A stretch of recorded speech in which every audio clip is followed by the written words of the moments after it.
34절 3절에서 같이 읽겠습니다. 시작.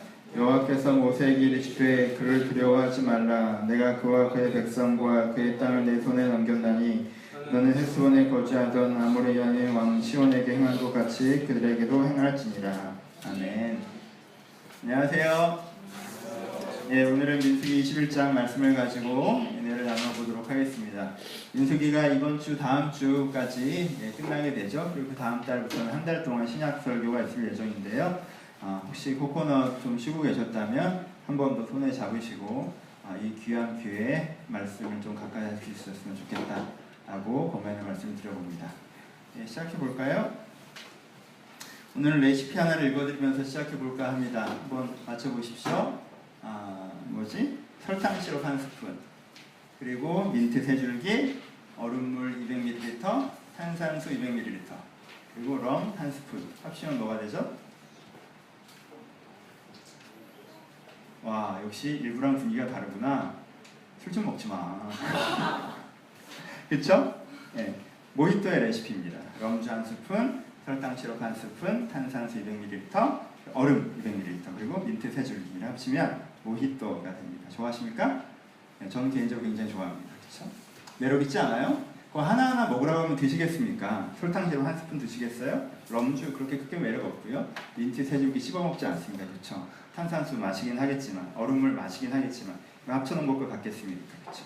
이 5개를 섞어 놓는 순간, 이 5개가 배합되는 순간, 와, 이게 뭐야? 라는 게 나타난다는 거예요. 그렇죠? 매력 있습니다. 이게 배합의 매력입니다. 하나를 둘 때는 그렇지 않았었는데 그걸 함께 섞었더니 전혀 다른 것이 만들어지기 시작한다는 거죠. 배합에서 제일 중요한 것 중에 하나가 뭘까요? 비율입니다.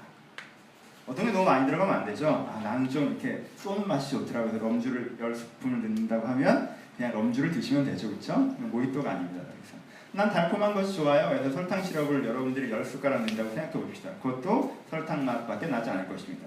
시원하게 먹자 하고 얼음을 잔뜩 집어넣는다면, 난 탄산수가 좋아하고 탄산수를 그냥 너무 많이 넣는다면 거기도 향이나 맛이 다 사라지겠죠. 그렇죠? 제일 중요한 건 배합입니다. 어떠한 배합으로 들어가느냐가 환상의 레시피를 만들어냅니다. 그렇죠? 일정한 그 배합, 비율이 딱 맞았을 때 우리가 원하던 그 맛이 난다는 거죠. 배합과 비율. 이 얘기를 해봅시다. 내면에 대한 얘기를 하려고요. 오늘은 여러분들의 내면도 하나의 작은 병이라고 생각해 봅시다. 여러분들의 내면이 하나의 작은 병이에요. 그렇죠? 여기 작은 병이 있어요. 여기에 무엇이 얼만큼 들어가서 섞이는가에 따라 여러분들의 지금의 내적 상태가 만들어집니다. 그렇죠? 다시, 여러분의 마음이 작은 병이에요. 여기에 무엇이 얼마나 들어갔고 그것이 어떻게 섞이는가에 따라서 여러분들 지금의 내적 상태라는 것이 만들어진다는 거죠. 어떠신 것 같아요? 요즘에 어떤 게 많이 들어와 계십니까? 어떻게 섞이고 있는 것 같습니까? 이것이 우리의 내적 상태를 만듭니다. 크게 5가지로 예를 들어 볼 거예요. 가장 이상적인 배합을 하나 샘플해 봅시다. 물론 이게 베스트라는 뜻은 아니에요. 하지만 이상적인 배합을 한번 얘기를 해보자. 첫 번째, 내면의 건강한 상태가 되려면 5가지 재료가 적절한 비율로 배합되는 게 좋은데요. 그 첫 번째 재료로 걱정을 추천드립니다. 그럼 걱정 있어야 돼요. 그렇죠? 삶을 걱정하지 않는다는 건 그 사람이 현실 인식이 안 되고 있다는 뜻이기도 합니다.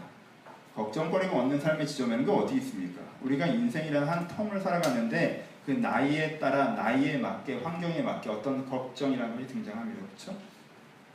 우리에게 일정한 걱정이 필요합니다. 걱정이 전혀 없다는 것은 그냥 현실 인식이 안 되고 있다는 뜻일 수 있습니다. 걱정을 하십시오. 근데 어느 정도가 좋겠어요? 1스푼 정도가 좋겠죠? 걱정이 10스푼이 들어가면 어떻게 될까요? 그 외에 다른 맛이 나지 않겠죠? 걱정이 압도되어서 걱정이 넘쳐나서 이걸 음료라기 보기보다는 럼주처럼 독한 술, 정신을 차릴 수 없는 무엇인가가 되어버릴 거예요. 그렇죠? 걱정만이 너무 가득하기 때문에 그 걱정의 다른 맛들을 다 잡아먹어버려서 이건 그냥 걱정의 맛밖에 나지 않는, 거기에 취해버리는, 그것이 나를 불편하게 만드는 지점에 갈 수 있습니다. 걱정이 필요합니다. 하지만 1스푼 정도가 좋을 것 같습니다. 두 번째, 소망과 자부심이 있어야 합니다. 소망은 저렇게 되었으면 좋겠다라는 것이고, 자부심은 무엇입니까? 네, 그렇게 할 수 있다라는 것입니다. 그렇죠? 소망과 자부심이란 한마디로는 저렇게 되어야 해, 저렇게 될 수 있어, 저렇게 되고 싶어가 있는 거죠. 그렇죠? 소망이 있는 거예요. 소망이 있어야 됩니다. 걱정만 많다면 내면이 힘들죠. 하지만 거기에 소망이 있을 때 거기에 독특한 맛이 섞여나기 시작합니다. 그렇죠? 소망이 있어야 됩니다. 근데 소망이 너무 많으면 설탕치료만 10스푼이 들어갔다. 그렇게 될 거야. 다 잘 될 거야. 난 대단한 사람이야. 난 훌륭한 존재야. 누구도 나 같지 않아. 라는 게 너무 많으면 어떻게 되죠? 현실인식이 부족한 자기기만 상태에 들어가죠. 그렇죠? 현실인식이 부족한 자기만 상태에 들어갑니다. 소망이 너무 탁월하고 자부심만 너무 탁월하면요. 그 사람은 사실은 자기 자신과 현실을 제대로 인식하지 못하는 사람이 되어질 확률이 더 높습니다. 그리고 이런 사람들은 대부분 게으릅니다. 아무것도 하지 않습니다. 왜 다 잘 될 건데 왜 합니까? 지금 열심히 하지 않습니다. 왜 언제든지 하면 되는데 왜 지금 열심히 합니까? 지나치게 높은 자부심, 지나치게 긍정적인 생각은 그 사람에게 해롭게 작용하기도 합니다. 설탕 10스푼 들어가는 물은 누구도 마시지 못합니다. 세 번째 리스닝이 필요한 게 뭘 예를 들어 볼까요? 삶에 대한 애정이라고 저는 정해봤습니다. 삶에 대한 애정. 얼음에 비교해보자. 삶에 대한 애정. 여러분, 애정은 실체가 없고 얼음은 실체가 없지만 그 온도가 사실은 때로는 모든 것을 좌우하기도 합니다. 따뜻한 모히또 생각해 본 적 있으세요? 없죠? 매력 없습니다. 그렇죠? 온도는 모든 걸 좌우하기도 합니다. 삶에 대한 애정. 그래, 내가 현재 이런 문제가 있기도 하고 내가 앞으로 저렇게 돼야 되는 거긴 하지만 그것보다 더 중요하게 느껴지는 게 그래도 내가 오늘 아침 일어났을 때 들렸던 새소리 하나, 내가 출근해서 바라봤던 하늘, 내가 만나는 반가운 사람들, 지금 먹고 있는 맛있는 음식, 지금 하루 종일 고단하게 일했을 때 딱 누웠을 때 느끼는 이게 몸이 풀리는 느낌들, 내가 살아있는 거, 내가 살아서 지금도 이 세상을 살고 있고 이 나이를 살고 있고 이 사람들과 살고 있다는 게 느껴지는, 그래서 그게 즐거운 삶에 대한 애정이 되게 중요합니다. 그렇죠? 이게 꼭 있으셔야 됩니다. 여러분, 이거는 많이 들어가야 됩니다. 이건 어떤 면에서는 소망과 걱정보다 삶에 대한 애정이 더 많은 분량을 여러분의 삶에서 차지해야 됩니다. 왜냐하면 우리는 오늘을 사는 거니까요. 그렇죠? 지금 무슨 문제가 있다는 것보다 내가 오늘 살아있다는 게 더 크지 않습니까? 내가 내일 어떻게 돼야 된다는 것도 오늘 살아있다는 게 더 큽니다. 그러니까 삶에 대한 애정이 굉장히 많이 필요합니다.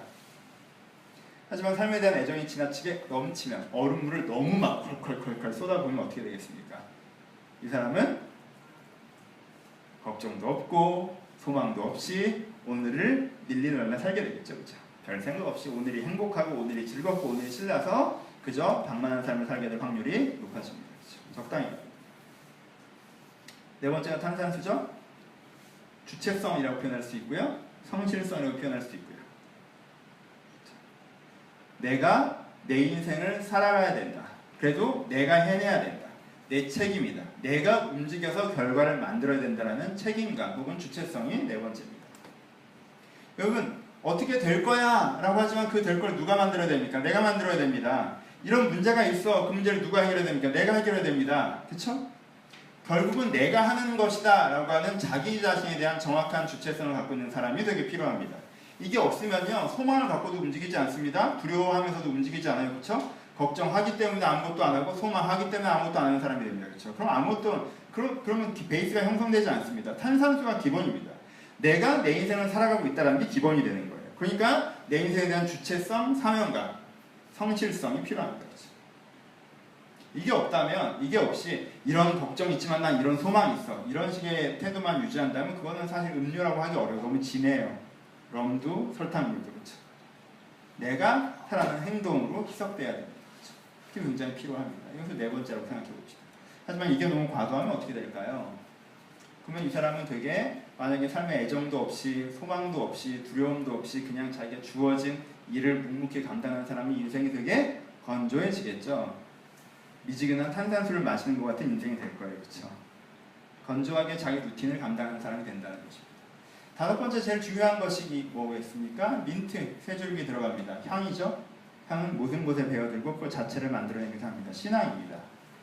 일반적인 용어로 쓰면 가치겠죠. 그 어떤 가치를 추구하는 거야. 난 저렇게 살고자 해. 난 이런 사람이 될 거야. 이게 맞아. 이걸 추구해. 라고 하는 그 사람의 가치관. 여러분들은 그리스도인이기 때문에 아마 신앙이라고 표현할 수도 있을 것 같습니다. 난 하나님께 기쁨 되는 삶을 살 거야. 그건 아닌가요? 하여튼 하나님을 위해서 살 거야. 이런 것들. 그 가치가 어떻게 돼요? 전체 향이 되죠. 이 사람을 물들이죠. 그렇죠? 제일 중요할 수 있습니다. 하지만 세 줄기 정도 넣으시면 충분해요. 너무 많이 넣으면 노면 같이 압도된 사람 만나보신 적 있으십니까? 인생 이렇게 돼야 되고 이렇게 살아야 되고 세상이 이게 문제고 저게 문제고 이렇게 돼야 되고 라고 말하지만 막상 지금 오늘의 문제가 뭔지 인지하지 못하고 내일의 소망이 무엇인지 지향하지 못하며 계속 오늘을 재미있게 살고 있지도 않고 오늘 해야 될 일을 하고 있지도 않으면서 가치적인 얘기만 하는 사람은요, 민트 잎사귀 한 입에 넣고 씹어먹는 기분이에요. 뭔가 부담스러워요. 향이 아니라 맛이 되는 순간. 굉장히 신앙적인 얘기들을 하지만 실제 그렇게 행동하고 있지 않고 자기 삶 자체를 사랑하고 있지 않고 그리고 무엇이 문제인지 알지 못하고 어떻게 내 소망을 꿈꾸지 못하는 상태에서 당위에 매몰돼 버리면 그거는 그냥 향나무를 계속 옆에 두고 입에 씹어먹는 느낌으로 다가올 수 있다는 거죠. 일반 사회에서는 거의 만나볼 수 없는데 교회에서는 가끔 등장하는 캐릭터입니다. 5가지. 이게요, 적당한 비율을 합쳐주면 굉장히 매력이 있습니다. 적당한 비율을 합쳐주면 굉장히 매력이 있습니다. 자기한테 지금 문제가 무엇인지 현재에 대한 문제의식이 명확하게 있지만 이 문제로부터 내가 어떻게 변화되어 갈 수 있는지는 소망도 선명해요. 그래서 그 소망을 향해서 내가 어떻게 살아가겠다라고 하는 주체성과 자부심을 말하면 성실성도 있으나 그 성실성에 눌려서 일을 하듯 사는 게 아니라 오늘 주어진 삶을 느낄 줄 알아요. 그리고 전체적으로 내가 그래서 난 이렇게 하나님을 위해서 살아간다라고 하는 모티베이션이 선명하다. 그것이 자기의 정체성이 되는 사람은요, 그 주변에서 어떠한 일들이 벌어지고 어떠한 환경들이 온다 할지라도 자기 이 내면에 조합된 힘으로 말미암아 그 상황을 넘어갈 수 있는 사람이 됩니다. 하지만 이 비율이 깨지면 내가 걱정이 압도돼서 내 내부의 90%가 걱정인 사람 혹은 막연한 낙관에 압도돼서 내가 되게 대단한 사람이냐 스스로 착각하면서 아무것도 하지 않는 사람, 그냥 오늘에 주어진 것만 별생 없이 성실하게 감당하는 사람, 아니면 오늘을 누리는 재능은 있지만 그것 외에 아무것도 없는 얼음물 같은 사람, 시원하긴 하지만 아무 맛이 없는, 정말 얘기해보면 이 사람 말이 다 맞는데 그게 전부인 사람, 민트만 씹어먹는 사람, 다 맞는데 그거 뭘 하고 있지도 않은 사람, 현실을 모르는 사람, 내면이 그런 식으로 편향되어 있는 상태가 되면 어떻게 되겠어요? 편향된 상태가 되면 그 내면이 삶의 짐이 됩니다. 내가 건강한 조합이 되어 있는 상태가 되어 있을 때는 그것이 나의 삶의 힘이 되지만 내가 그 건강한 조합이 깨트려져 있을 때 그것은 내 삶의 짐이 된다. 그럼 우리 가운데 가장 필요한 것은 무엇이겠습니까? 그럼 오늘 설교에서 여러분들 제일 기억해야 되는 건 뭘까요? 소비자가 되면 안 되고 조절자가 돼야 된다는 거예요. 테이스트 할 줄 아셔야 돼요. 먹어본 다음에 이거 맛있다, 어떻게 만든 거야, 완전 신기하네, 이거 맛없다, 이건 왜 이래, 여기 잘 못 만드네, 이런 소비자가 되어서는 안 돼. 내 내면이 어떤 상태가 되면 요즘엔 내가 되게 좋아, 왜 그런지 모르겠지만 되게 좋아, 나 요즘에 되게 힘들어, 왜 그런지 모르겠지만 되게 힘들어, 이런 내 내면의 소비자가 되는 것이 아니라 딱 테이스트 했을 때, 내 내면을 딱 맛봤을 때 너무 당도가 진한 거 아니야? 나는 뭐 요즘에 긍정적으로만 생각하고 있네? 나 게을러 터졌으면서 다 잘 되고 생각하고 있어. 내가 정신이 없나 봐. 나 너무 걱정이 압도됐는데 이거 쓴맛밖에 안 나. 요즘엔 걱정이야. 뭐가 문제인 거지? 뭐가 부족한 거야? 라고 내 내면을 테이스트하고 어떻게 돼요? 모자른 것들을 채워놓고 과도한 것을 빼낼 줄 알아야 된다. 내가 내 내면의 소비자의 위치에 있는 것이 아니라 내 내면의 조절자, 내 내면의 배합과 비율을 아는 사람이 되어서 그 배합과 비율을 맞춰가는 사람이 되어야 된다는 거예요. 그것이 나를 바꿉니다. 그것이 내 내면을 바꿉니다. 그것이 내 삶을 바꿉니다. 그렇지 않고 우연한 기회에 만들어진 묘한 배합으로 된 내 내면을 그냥 소비하고 살아가게 된다면 나는 적절한 그 선에 서는 날이 거의 없게 되고 어느 쪽으로든지 편향되어서 그 내면이 내 삶의 짐이 되어서 살아가게 될 수도 있다는 거예요. 여러분, 사는 게 얼마나 어렵습니까? 사는 게 어렵잖아요. 그냥 살아도 어렵거든요. 여러분들이 내면에 힘이 되셔야 그 삶을 넘어서 앞으로 가실 수 있습니다. 근데 안 그래도 삶이 쉽지 않은데 거의 내가 내 내면의 짐이 된다면 내가 어떻게 그 삶을 넘어가겠습니까? 그것을 업계이시고. 그럼 여러분, 내 내면을 돌아볼 수 있는, 내면을 조절할 수 있는, 내 내면을 갖고 갈 수 있는 결정과 준비를 하셔야 돼요. 지금 있는 마음 그대로 살지 마십시오. 요즘에 이러하다라는 것이 여러분의 결론이 되지 않게 하십시오. 거기서부터 이런 마음을 다시 만들어갈 수 있어요. 이스라엘 이야기를 한번 해봅시다. 이스라엘은 이런 편향성의 시기가 있었죠. 이스라엘 긍정이 넘쳤던 때도 있었습니다. 그 얘기 먼저 해볼까요? 언제 그렇게 긍정이 넘쳤죠? 홍해를 건넜을 때. 저는 얼마나 웃으며 뛰놉니까? 지금 이집트에서 출애굽을 했다. 하나님께 우리 가운데 바다의 길을 내셨다. 우리 이제 구원하셨다. 와 하나님 우리와 함께 하신다. 하나님께 우리가 새날을 여실 것이다. 기쁨에 넘쳤습니다. 이들 가운데 시럽에 가득한 설탕물에 가득한 삶이 시작됐어요. 그렇죠? 언제 또 그렇게 이들이 기뻐했습니까? 시내산에서 출정할 때 그랬죠. 이제는 가나안으로 들어간다. 이제 우리가 젖과 꿀이 흐르는 땅으로 간다. 하나님께 우리 가운데 새 나라를 주실 것이다. 이제 이 지겨운 광야 생활이 끝났다. 이제 정말 옥토에서 하나님께 원하시는 나라를 세우며 살 것이다. 얼마나 꿈꾸면서 출발했습니까? 여러분 이렇게 시럽에 가득한 내면을 갖고 있던 사람에게 나타나는 문제는 뭐라고 했죠? 작은 어려움이 생겼을 때 결정적으로 추락하죠. 왜요? 현실을 인식을 하지 못하고 있었으니까. 기만하고 있었으니까요. 모든 걸 다 긍정적으로만 생각하고 있었으니까요. 현실이 그렇게 긍정적이기만 한 것이 아니라 팩트가 드러나기 시작할 때 이 사람은 급격하게 추락합니다. 그렇죠? 시내에서 나왔다가 만나가 내리기 전에 가진 곡식은 한 달이면 끝나게 되는데 그 다음에 우리는 광야에 다 굶어 죽습니까? 우리를 죽이려고 데리고 나왔습니까? 여기까지 떨어지죠. 그렇죠? 시내산 앞을 떠날 때 그렇게 기뻐하다 가데스바네에서 싸움이 시작되기라도 했네. 아니요, 보기만 했는데. 그냥 보기만 했는데 키 큰 애들이 돌아다니는 걸 보기만 했는데 그 성을 보기만 했는데 그 전체를 보기만 했는데 와 쟤네들이랑 싸우면 우리가 다 죽는 거 아닌가. 가면 다 잘 될 줄 알았는데. 이스라엘에게 이런 실험만 가득했던 시기가 있었습니다. 한쪽에 긍정만 가득했던 시기. 기독교인들도 가끔 청년 때 이런 실수를 하죠. 20살에 막 은혜 받고 기도하고 하나님 나를 사용하셔서 또 하나님께 내가 너를 사용하겠다고 마음이 뜨거워져서 일어나서 손 들고 이런 거 하죠. 저도 했어요. 하잖아요. 이렇게 하고 내가 주를 위해서 이 세상을 바꾸겠다고 막 세계지도 갖고 기도하고 뭐 몇 창 해가지고 이게 적도 부분 나라를 위해서 기도하고 막 우리가 세계 주관자들 막 기도하고 그리고 또 이 정도 또 처음 들어보는 어떤 민족을 위해서 기도할 때 그 민족이라고 우리나라 정치를 위해서 기도하고 경제를 위해서 기도하고 막 내가 바빠 이 지구를 통치하느라 바빠 지금 이 지구를 위해서 기도하고 또 기도한단 말이죠. 그런 동안 내가 정말 하나님께 나를 사용하실 거 주님께 나를 이끌고 내 안에 시럽이 가득한 내가 대단한 사람인 거. 막 기대되죠. 그러니까 삶이 얼마나 기대돼요. 목사님 기대돼요.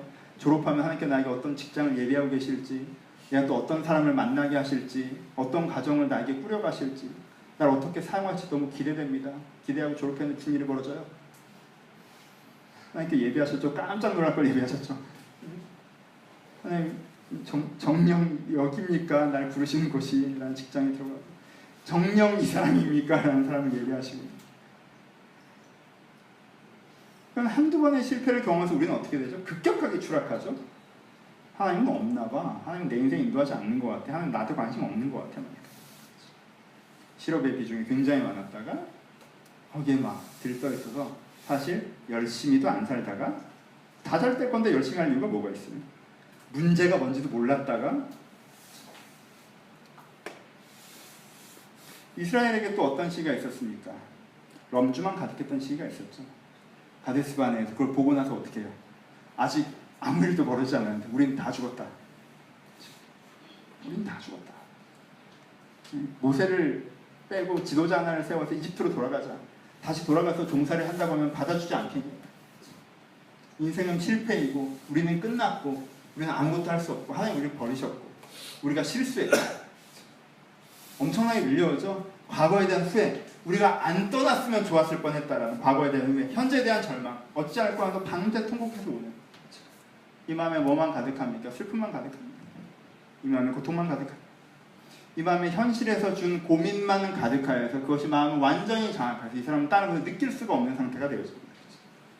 우리는 살아가다 보면 이럴 때가 있습니다. 어떤 삶의 장면에 도달해서 어떤 문제에 도달해서 그 문제가 내 인생의 전부인 것처럼 그 문제 속에 내가 던져진 것처럼 인생의 다른 측면은 아무것도 보이지 않고 그거에만 내가 푹 빠져있는, 그래서 그게 내 생각도 해결되지 않으면 내 인생이 끝난 것 같은 그렇게 생각되는 지점에 우리가 빠질 때가 있습니다. 그것이 우리를 잡아먹어버리죠. 럼주만 가득한 모히또처럼 그냥 술을 드시면 날 텐데 모히또라고 하니까 문제인 거지. 세 번째 이스라엘에게 또 무슨 시기도 있었습니까? 이스라엘에게 민트가 사라지고 다른 게 들어갔던 시기도 있었죠. 그럼 민트를 빼고 다른 걸 넣으면 향이 완전 바뀌죠. 민트 빼고 자몽 넣으면 자몽 모히또가 되는 거죠. 완전 바뀌어요. 이스라엘에게 뭐가 있었어요? 하나님 빼고 바알이 들어온 시기가 있었습니다. 언제요? 처음에 요단 동편에 승리했을 때 책을 읽으셨습니까? 모압 여자들의 아름다움에 취할 때가 있었습니다. 그렇죠? 그러니까 어떻게 된 거예요? 이제까지 되냐 안 되냐의 싸움을 한 거지 하나님 위에서라는 방향성이 있었어요. 하나님 위에서 왔는데 이게 안 되잖아요 라고 그랬던 거고 되겠지 뭐 그냥 될 거야 열심히 하면 될 거야 이랬던 시기가 있었는지 방향을 이렇게 잡혀 있었는데 여기서 딱 어떻게 된 거예요? 그것이 아니라 내 방향 자체가 바알을 섬기는 바알에게 절하는 지점이 생겨나기 시작하죠. 그렇죠? 사라지고 중심이 바뀌어버린 거예요. 이스라엘에게. 다른 건 괜찮았는데 그때는 다른 건 괜찮았거든요.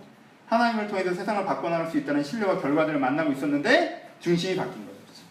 그런 시기도 그에게 있었습니다. 그래서 오늘 본문이 그렇게 빛나는 거예요. 오늘 본문 너무너무 빛나는 본문이에요. 왜요? 이 배합이 딱 맞았던 시기예요. 이 배합이 딱 맞았던 시기입니다. 이스라엘. 오늘 본문은 뭐라고 출발합니까? 두려움으로 출발합니다. 그렇죠? 이 사람들이 두려워하고 있어요. 이 사람 이게 나쁘다고 생각하지 마십시오. 이 사람들이 막연한 낙관에 빠져있지 않았어요. 그 앞부분에 보면요. 이 사람들이 이 장면이 어땠냐면요. 이미 누구에 대한 승리를 경험하고 있었어요.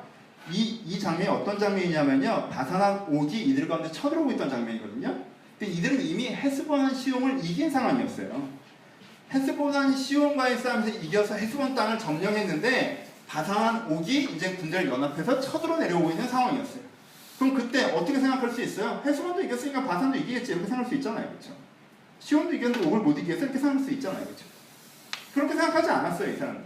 내가 지금 싸워야 되는 군대가 굉장히 강력하고 그 대비해서 우리의 모습이 굉장히 연약하다는 것에 대해서 두려움을 느꼈습니다. 여기서는 굉장히 좋은 출발점입니다. 왜요? 이것조차 느끼지 않으면요. 기도조차 하지 않아요. 그렇죠? 어떻게든 되겠지라고 별 생각 없이 되는 거예요. 여러분 낙관과 신뢰는 완전 다른 거예요. 괜찮아요. 낙관하는 사람이 기도합니까? 여러분 낙관하는 사람은 기도 안 합니다. 어떻게든 되겠지라고 생각하면 자기가 신앙이라고 착각하는 사람이 많은데 기도하고 계세요? 하나님이 주신 말씀이에요? 아닌데 내가 지금 그렇게 생각하고 있어요. 신앙을. 그거 신앙 아니잖아. 그건 낙관이지. 기도하는 중에 응답받고 얻은 확신을 내가 얘기하는 거지. 그걸 얘기하는 게 아니란 말이에요. 그렇죠? 이 첫 번째 장면은 좋은 거예요. 두려워합니다. 그렇죠? 하지만 두려움에 완전히 매몰됩니까? 그렇지 않죠. 이 사람들 두려움에 매몰되잖아요. 어떻게 합니까? 누구의 말씀을 들어요? 하나님의 말씀을 듣죠. 하나님께서 그들에게 뭐라고 하십니까? 두려워하지 말라라고 얘기하시죠. 그렇죠? 그런데 두려워하지 말라. 그들의 땅, 그들 두려워하지 말라. 내가 그와 그의 백성을 그의 땅을 내 손에 넘겼나니라고 말씀하십니다. 하나님께 늘 가운데 뭘 보여주세요? 소망을 보이시죠. 어떤 소망이요? 승리의 소망을 보이시죠. 이미 그들의 땅을 너에게 넘겼다라고까지 얘기하시죠. 그렇죠? 근데 승리의 소망을 하나님께 주시는 것들을 이들이 경험합니다. 그렇죠? 이들 가운데 두려움이 있었으나 또 그거보다 더 크게 뭐가 있었어요? 하나님께 주시는 소망이 있었습니다. 그리고 그와 함께 무엇이 있어요? 여러분, 이들 하나님을 향한 소망을 가져서 그 다음에 이제 하나님께서 내 인생 문제를 다 해결하시겠군요. 우박을 내리시건 천둥 번개를 치시건 하나님께서 얘들 다 멸해주세요 라고 얘기합니까? 아니죠. 하나님 그 소망을 듣고 누가 가서 싸우러 갑니까? 내가 내 칼을 들고 싸우러 나아가죠. 그렇죠? 하나님께서 우리를 이기게 하신다고 하셨으니 그 이김을 우리가 경험하여 맛보자라고 하면서 어떻게 하는 거예요? 내가 칼 들고 나가는 거예요. 하나님 보입니까? 하나님 지금 이들과는 위대한 능력을 허락하셨어요? 하나님 그 군대를 멸절시키셨습니까? 아니에요. 여전히 내가 두려워했던 그 강한 군대가 내 앞으로 쫓아오고 있어요. 하지만 하나님이 이기겠다고 하시는 소망을 가지고 내가 내 칼을 들고 주체적으로 행동하면서 책임있게 나아가고 있는 거죠. 그렇죠? 세 번째가 이 사람 여기까지 있습니다. 그렇죠? 오늘 본문은 아니지만 이스라엘 민족에 대해 이스라엘의 전쟁에서 하고 있었던 또 유명한 구절들 있죠? 하나님께 뭐라고 하십니까? 하나님과 너의 자녀와 아내를 위해서 집을 위해서 싸우라는 구절들이 있습니다. 그렇죠? 거기 두 가지 포인트가 있죠. 한 가지 포인트는 뭐예요? 이 사람이 애정하고 있는 것이죠. 애정하고 있는 건 나의 자녀, 나의 아내, 나의 집, 나의 민족, 나의 나라, 나의 삶, 나의 세상을 아끼잖아요. 그것을 아끼기 때문에 어떻게 할 수밖에 없다는 거예요? 싸울 수밖에 없다고 얘기하죠. 그렇죠? 이기는지 지든지 강하든지 강하지 않든지는 문제가 아니에요. 지금 무엇을 지켜야 돼요? 내가 아끼는 세상을 지켜야 해요. 그게 이 사람들이 싸우러 나가는 이유가 된다는 거예요. 그들이 갖고 있는 애정이 그 싸움의 이유가 되는 거예요. 그렇죠? 또 무엇을 얘기하십니까? 누굴 위하여? 하늘을 위하여서. 그렇죠? 방향성이죠. 지금 내가 왜 싸우는 거야? 내가 잘 먹고 잘 살려고 싸우는 거야? 쟤네 물리쳐서 내가 돈 벌려고 싸우는 거야? 아니죠. 하나님을 위해서 내가 하나님께서 나에게 주신 사명과 하나님께서 나에게 말씀하신 은혜와 하나님께서 나를 통해서 바꾸겠다고 하신 그 세상을 위해서 싸우는 거죠. 그렇죠? 여러분 이들 가운데 이 다섯 가지가 절묘한 조합으로 적당한 비율로 온전히 어우러졌던 시기가 이때예요. 그리고 이때 무슨 일이 벌어집니까? 요단 동편의 승리가 시작돼요. 이들이 정확하게 자기의 그 내적 건강성으로 찾아왔을 때 내가 정말 느껴야 될 그것들을 느끼고 그것들이 내 안에 조정되어 있을 때 그 안에 진정으로 이 삶을 뛰어넘을 힘이 생겨나기 시작한 것입니다. 여러분들이 이것을 꼭 느끼셔야 돼요. 느끼셔야 돼요. 그러면 두려워하세요. 세상 무서운 줄 아셔야 됩니다. 신앙은 무지한 천둥번개를 쏘면 되는 게 아니에요. 다 잘 되겠지만 낙관에 빠지는 게 아니에요. 그래서 게을러지는 게 아니에요.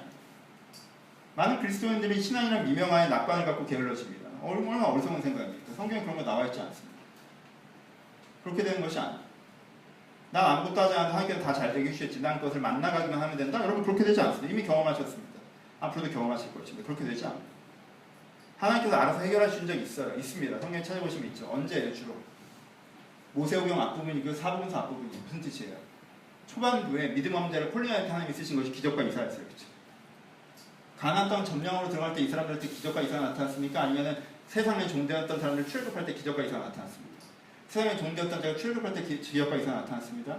가나안 땅 점령할 때 제로된 기적은 여리고 사건 한 번이에요. 그렇죠? 그럼 여리고 전쟁은 가나안 점령한 대표 전쟁이었어요? 아니요. 그냥 첫 전쟁이었어요. 대표 전쟁은 남부 연합군이랑 싸우는 전쟁이 있었고 북부 연합군이랑 싸우는 전쟁이 있어요. 그 싸움에서 이제 기적이 일어나지 않습니다. 그들의 힘으로 싸웠어요. 그렇죠? 여러분 처음에 그 사람들이 콜링 받을 때 정말 그 뛰놀던 파도가 잔잔해졌죠. 가난한 자, 그 병든 자들이 막 치유됐죠. 죽은 자들이 살아났죠. 여러분 베드로가 십자가에 매달려 죽을 때 바울이 목이 잘릴 때 하나님 어디 계셨습니까? 바울이 고백합니다. 자기가 태장으로 맞은 게 몇 번인지 모르고 물에 빠져 죽은 게 몇 번인지 모르고 사람들이 돌에 맞아 죽을 게 몇 번인지 모르고 하나님께 그때마다 나타나서 바울의 인생을 평안하게 지켜보았셨습니까? 그렇지 않아요. 바울은 자기 인생에 어려움이 있었지만 싸워나갔어요. 싸워나갔어요. 다 잘 된다는 건 굉장히 어리석은 생각이에요. 그럼 여러분 첫 번째 두려워하셔야 돼요. 세상 사는 건 무서운 일이에요. 우리는 나약한 먼지 같은 존재들이고요. 세상은 험하기 짝이 없습니다. 그러니까 두려워해야 돼요. 그게 첫 번째. 염주에 없는 모히또는 모히또가 아니에요. 쓴맛이 없니 단맛만 있는 거 매력 있습니까? 그러면 세상이 어렵다는 걸 모르는 사람은 인생에 깊이가 없어요. 깊이를 모르고 얘기하는 얘기예요. 겪어본 게 없이 하는 얘기예요. 그 사람들이 하는 말 여러분 설득돼요? 인생에 한 번도 고생 안 해봤어. 쟤는 진짜 금수저를 물고 태어나서 평생 편하게 살아서 걔가 나한테 자꾸 인생에서 충고해. 듣고 있을 거예요? 들어줄 사람. 아 그렇구나. 너를 통해 깨달았어. 야 인생은 행복한 거고 세상은 밝은 거야. 이런 마음속에 뭐라고 하겠어요? 탁치라고 할 거잖아요. 네가 인생을 뭘 알아. 아우 진짜 그러지 않으시겠어요? 그냥 두려워할 줄 알아야 돼요. 어리석은 자가 되지 마십시오. 자부심으로 스스로 속이지 마세요. 맨 처음 해야 되는 건 뭐냐면요. 객관적인 현실 인식이에요. 인식할 때 앵글을 바꾸지 마세요. 인식은 객관적으로 해야 돼요. 이걸 어떻게든 긍정적으로 그러지 마세요. 자료는 팩트를 뽑아야 되는 거예요. 그렇죠? 눈을 뜨세요.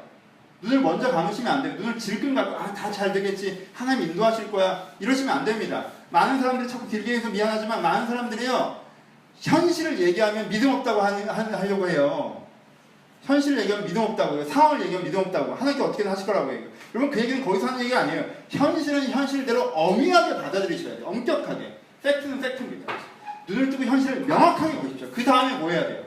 두 번째로 계속 눈만 뜨고 있어요? 현실만 바라봐요? 그럼 죽지. 그럼 왜 사나 나는? 왜 견뎌야 되나? 이렇게 내 20대가 보이고 30대가 보이고 40대가 보이고 50대가 보이고 그게 결론이 될걸요? 눈을 뜨시고 현실을 보신다면 그 다음에 그때 눈을 감으셔야죠. 이 사람들처럼. 그때 이 사람들이 눈을 감잖아요. 그 대적들이 몰려오는 것을 봤어요. 못 본 게 아니에요. 봤어요. 보고 두려웠어요. 그 다음에 어떻게 합니까? 눈을 감죠. 그 다음에 하나님의 말씀을 듣는 거예요. 내적인 두 번째 어디예요? 객관적인 현실인식. 그리고 내적인 의존성. 내적 의존성이라는 것이 무엇입니까? 하나님, 제가 두려운데 어떻게 해야 합니까? 하나님, 어떻게 하실 것입니까? 이 상황의 의미가 무엇입니까? 저는 무엇을 해야 됩니까? 묻는 거죠. 내적인 의존성. 이스라엘이 했던 것처럼. 그 오전성 속에서 뭘 보는 거예요? 소망을 보는 거죠. 그 의지함 속에 뭘 하는 가 확신을 얻는 거죠. 그렇죠? 두 번째는 내적인 의존성. 그리고 세 번째가 외적인 주체성. 눈을 뜨고 현실을 본 다음에 눈을 감고 주의 소망을 깨달아. 세 번째, 다시 눈을 떠요. 저 언제까지 눈 감고 있어요? 다시 눈을 뜨고 내가 싸워야 될 싸움을 싸우는 것입니다. 그렇죠? 하나님께서 세상에 일을 해나가시는 것에서 항상 무엇이 있어요? 여러분들의 역할이 있어요. 하나님께서 세상에 내 인생 일하시려면 거기에 항상 뭐가 있어요? 나의 역할이 있단 말이에요. 그렇죠? 그러니까 나는 무엇을 하는 거예요? 하나님께 이걸 행하신다고 느꼈을 때 거기서부터 내가 어떻게 참여해요? 내 역할을 감당하면서 참여하기 시작하는 것입니다. 그렇죠? 그게 현실에서의, 행동에서의 주체성. 그러면 거꾸로 하시는 분들이 있어요. 어떤 분들이 신앙생활 하시면서 우리가 오해할 때 어떻게 오해해요? 내적으로는 주체성. 하나님이 뭐라고 하시는지 신경 안 쓰고 내 생각, 내 감정, 아 이건 이렇게 해야 되고 저건 저렇게 해야 되고 내 기분이 이렇고 내 기분은 저렇고 내 생각과 내 감정은 주체적입니다. 근데 행동에서는 의존성. 하나님 그러니까 어떻게 해봐요? 듣는 기도가 아니라 내 생각만 막 하나님께 얘기하고 이렇게 해주세요. 주체성, 계획은 내가 다 세워요. 그리고는 행동에서는 하나님 지금 어떻게 해? 아무것도 하지 않습니다. 포인트가 어떻게 되는지 아시겠어요? 두 종류의 사람이 나옵니다. 한 종류의 사람은 어떤 사람이에요? 현실 인식도 제대로 되지 않는 상태에서 막연하게 다 잘 될 거라고 생각하다가 그러니까 사실은 본인도 무서운 게 있잖아요. 그러니까 눈 감고는 이렇게 해주세요, 저렇게 해주세요, 저렇게 해주세요, 자기 계획대로 하나님께 나열하고 그리고는 다시 하나님이 어떻게든 해주시겠지라고 생각하는 경우. 이렇게 조합이 떨어지면 어떻게 될까요? 큰일 납니다, 여러분. 이렇게 조합이 떨어지면 정말 큰일 나요. 이럴 경우는 종교가 아편이라고 하는 거예요. 그렇지 않아요? 이럴 경우는 종교가 아편이라고 하는 거예요. 현실도 제대로 안 되고 행동도 안 하는 애가 자기 생각대로 다 잘 될 거라고 생각하고 있으니 이게 아편이 아니고 뭡니까?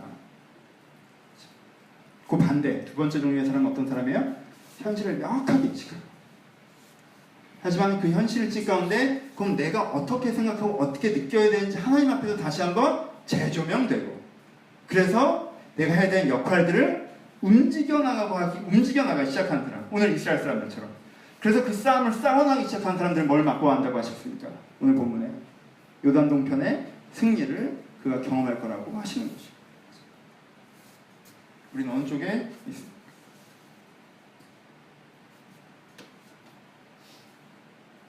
내면을 가꾸셔야 합니다. 지금 내 내면이 어떠하다 하는 것으로 소비하지 마십시오. 난 요즘에 이래, 난 요즘에 저래, 요즘에 저래. 그래요, 날 받아들일 필요가 있어요. 날 수용할 필요도 있습니다. 격려할 필요도 있습니다. 그런 시기가 필요하죠. 하지만 여러분, 궁극적으로는요, 내 내면 흘러가는 대로 내가 거기에 몸 내어 맡기고 떠내려가는 것이 아닙니다. 내 내면이 이러네 하고 내 내면을 깊이 들여다보고 그럼 내 내면이 어떠해야 하는지 내 내면을 갖고 가는 사람이 되어야 합니다. 어떻게 우리가 내 내면을 갖고 갈 수 있습니까? 세 가지를 하십시오. 첫 번째, 물어보셔야 돼요. 누구한테? 여러분들 자신에게 물어보셔야 합니다. 뭐라고? 너 괜찮니? 라고 물어보셔야 돼요. 너 어떠니? 라고 물어보셔야 돼요. 다른 사람이 가끔 여러분들 이런 거 물어보죠. 너 요즘 어떠니? 아, 요즘 어때? 대답하시죠. 그렇죠? 그때는 보통 사회적인 멘트로 대답하시죠. 일반적인 경우에서. 그냥 잘 지내. 괜찮아. 근데 그런 게 아니라 혼자 여러분 자신이 여러분들에게 물어보셔요. 너 요즘 어떠니? 그러면서 여러분 마음을 한번 들여다보세요. 뭐가 여러분 마음에 가장 크게 자리 잡고 있는지. 혹시 현실에 대한 안 좋은 생각들이 여러분 마음에 너무 크게 자리 잡고 있지는 않은지. 도피적이라고 불리워질 만큼 그냥 은혜와 낙관 속으로 도망가고 있지는 않은지. 무엇이 내 마음에 가장 많은지. 여러분들 스스로 물어보고 내가 요즘 어떠한지 알아가셔야 합니다. 좀 다른 얘기지만 아주 간단하게 이렇게 나눠볼 수 있을 것 같아요. 내 내면의 마음의 병이 있는데 하나는 환경으로 동기부여돼서 욕망이 자극되어 생기는 마음들이 많습니다. 그렇죠? 환경이 동기부여되면요, 환경은 욕망을 자극해요. 그렇잖아요. 되게 좋은 환경이 되면 와 신난다, 계속 이렇게 살고 싶다라는 마음이 들어오고 그런 경우도 있었으면 좋겠다. 보통은 어려우면 힘드니까 힘들다. 좀 이렇게 되면 어떨까라는 게 들어오죠. 그렇죠? 환경의 욕망을 자극하고 그 생각에 대한 마음이 들어오죠. 여러분의 마음의 병에 한쪽에 그게 들어와요. 한쪽에 하나님이 자극되어서 영혼의 생각이 들어올 때가 있죠. 말씀 듣고 기도하고 은혜를 받다 보니까 이런 사람이 되고 싶다. 이런 삶을 살고 싶다. 이런 삶을 나누고 싶다. 내 하나님이 내 영혼을 자극하여서 내 영혼의 생각이 내 안으로 들어올 때가 많습니다. 그렇죠? 간단하게 이 두 가지로도 나눠볼 수 있을 것 같네요. 그렇죠? 5가지를 말씀드렸죠. 이 두 가지로 나눠본다면 여러분 어떤 게 제일 좋은 대화일까요? 저는 7대3, 6대4를 추천드립니다. 여러분 아까도 얘기했지만 오해하지 마세요. 하나님의 주시는 영혼에 대한 생각과 여러분들의 마음의 병에 가득하면 여러분은 이 세상을 떠날 거예요. 현실 감각이 완전히 사라진 거예요. 그렇죠? 여러분 그리스도도 하나님과 사람 사이에 서셨습니다. 그렇지 않으십니까? 그리스도도 제자들을 바라보고 내가 언제까지 너를 참아야겠냐고 말씀하셨어요. 그렇죠? 예수는 땅의 것을 아무것도 못 느끼신 분이 아니에요. 그는 반신이고 반이 100% 하나님 100% 사람이라고 표현하지 않습니까? 그렇죠? 양쪽이 가운데 있어야 돼요. 6대4 정도가 좋아요. 내 안에 삶이 주는 어려움과 두려움과 이런 게 있지만 하나님께 주시는 은혜의 마음들이 있을 때 그게 6대4로 배합되면 진짜 먹을 만한 게 나옵니다. 6대4로 배합되면 거기서 뭐가 나오는 거예요? 내가 이렇게 해내야겠다는 생각이 나와요. 이쪽만 있잖아요? 긍정 쪽만 있잖아요? 그럼 뭐가 없어요? 아까 얘기한 것처럼 이 사람 안 움직인다니까 게을러져요. 은혜의 담배를 푹 젖은 사람이 열심히 사는 거 잘 못 봤습니다. 저는 맨날 교회 와서 그냥 있지 잘 안 해요. 열심히. 이쪽에만 있으면 그 사람도 안 움직여요. 여러분 소망이 있어야 사람이 움직이지 소망이 없는데 누가 움직입니까? 여기서 내 인생의 어려움이 무엇인지 알고 있고 내 인생의 욕망의 마음이 있지만 그것을 영적인 마음으로 다시면 재해석해내서 방향성을 잡은 사람이 일어나 움직이기 시작하는 거예요. 그렇죠? 여러분들이 맨 처음 좀 다른 얘기로 갔다가 다시 돌아오는데 여러분 맨 처음 해야 되는 게 뭐예요? 난 어떤지 다시 물어보셔야 돼요. 두 가지로도 해볼 수 있어요. 하나님이 주는 영혼의 마음이 내 안에 많이 흘러들어오는지 환경이 주는 욕망의 마음이 내 안에 많이 흘러들어오는지 내 마음 비율이 어떻게 되는지 간단하게 이렇게 해보세요. 쉬운 레시피 이건 쉬운 레시피 백종원 레시피 이런 거 쉬운 거 있잖아요. 지금 어려운 건 5가지라고 그랬어요. 그렇죠? 어려운 건 5가지예요. 내가 삶에 대한 걱정과 하나님이 주는 마음 소망과 그리고 삶에 대한 애정과 그리고 내 인생에 대한 책임감 그리고 내가 가치관을 지향하는 뷰 그렇죠? 신앙이라고 표현하기도 했고 가치로 표현했던 그것이 내가 어떻게 어우러져 있는지 좀 복잡하게 표현하면 5가지로 표현할 수 있어요. 좀 물어보세요 스스로. 나는 어떤지. 그리고 다시 한 번 더 깊게 물어보죠. 2번째. 나는 어떤지를 맨 먼저 생각해 보시고요. 근데요. 사람은요. 나는 어떤지라고 해봐야 내가 1인칭 관찰자 시점 이상으로 못 넘어갑니다. 내가 그전에는 제정신이 아닌 상태에서 1인칭 주인공 시점 여기 캠 달고 내 귀에다가 캠 달고 사는 것처럼 이렇게 살다가 내가 많이 해봐야 셀카 정도로 넘어가는 거예요. 그냥 그렇죠? 내가 1인칭 주인공 시점을 살다가 내가 나를 객관하려고 하면 어느 정도까지 되냐면 1인칭 관찰자 시점 내 입장에서 나를 한번 돌아보는 정도까지 돼야 돼요. 근데요 여러분 진짜 내가 어떤지를 제대로 알려면 제대로 테이스트 하려면 아까 얘기한 것처럼 먹어보고 내가 이게 몇 프로 뭐가 들어갔고 뭐가 모자란지 정확하게 딱 나와야 되는데 그게 내가 제대로 테스트 하려면 어떻게 돼야 돼요? 1인칭 관찰자 시점이 아니라 어디까지 돼요? 전지적 작가 시점이 돼야 되는 거죠. 내가 위에서 나를 내려볼 수 있는 뷰를 확보해야 내가 뭐가 모자라고 뭐가 과도하고 딱 보이겠죠. 그렇죠? 그렇게 전지적 작가 시점을 확보하려면 어떻게 해야 돼요? 내가 하나님 저 어때요? 라고 물어볼 수 있어요. 하나님 보시기에 저 어떻습니까? 라고 물어볼 수 있어요. 하나님 앞에서 나를 다시 한번 돌아볼 수 있어야 돼요.